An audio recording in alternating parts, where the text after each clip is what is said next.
नमस्ते गणपतये त्वमेव प्रत्यक्षं तत्त्वमसि त्वमेव केवलं कर्तासि त्वमेव केवलं धर्तासि त्वमेव केवलं हर्तासि त्वमेव सर्वं खल्विदं ब्रह्मासि त्वं साक्षादात्मासि नित्यं रतं वचमि सत्यं वचमि अवत्वं माम् अववक्तारम् अवश्रोतारम् अवदातारम् अवधातारम् अवानुचानमवशिष्यम् अवपश्चातात् अवपुरस्तात् अवोत्तरात्तात् अवदक्षिणात्तात् अवचौद्वात्तात् अवधरात्तात् सर्वतो मा पाहि पाहि समन्तात् त्वं वाङ्मयस्त्वं चिन्मयः त्वं आनन्दमयस्त्वं ब्रह्ममयः त्वं सच्चिदानन्दद्वितीयोऽसि त्वं प्रत्यक्षं ब्रह्मासि त्वं ज्ञानमयो विज्ञानमयोऽसि सर्वं जगदिदं तत्त्वो जायते सर्वं जगदिदं तत्त्वस्तिष्ठति सर्वं जगदिदं त्वयि लयमेष्यति सर्वं जगदिदं त्वयि प्रत्येति त्वं भूमिरापो नलो नीलो नभः त्वं चत्वारि वाक्पदानि त्वं गुणत्रयातीतः त्वं देहत्रयातीतः त्वं कालत्रयातीतः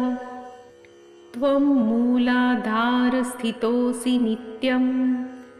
त्वं शक्तित्रयात्मकः त्वं योगिनो ध्यायन्ति नित्यं त्वं ब्रह्मा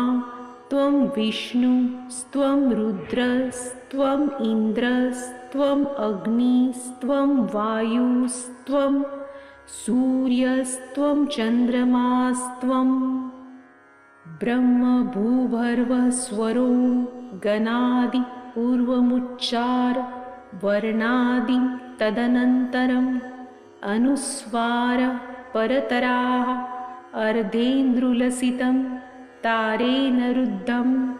एतत्तव मनुस्वरूपं गकारः पूर्वरूपम् अकारो मध्यं रूपम्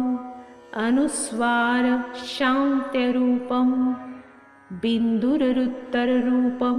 नादः सन्धानं संहिता सन्धि शेषा गणेशविद्या गणकऋषिः निच्छृत गायत्री छन्दः गणपतिर्देवता ॐ गणपतये नमः एकदन्ताय विद्महे वक्रतुण्डाय धीमहि तन्नो दन्ती प्रचोदयात् एकदन्तं चतुर्हस्तं पाशमङ्कुशधारिणं रदं च वरदं हस्ते बिभ्राणं मूषकध्वजं रक्तं लम्बोदरं शूर्पकर्णकं रक्तवाससं रक्तगन्धानुलिप्ताङ्गं रक्तपुष्पैः सुपूजितं भक्तानुकम्पिनं देवं जगत्कारणम् अच्युतम् आविर्भूतं च सृष्टयादो प्रकृतेः पुरुषात् परम् एवं ध्यायति यो नित्यं स योगी योगिनां वरः नमो व्रातपतये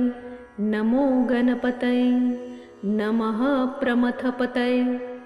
नमस्ते अस्तु लंबोदराय एकदन्ताय विघ्ननाशिने शिवसुताय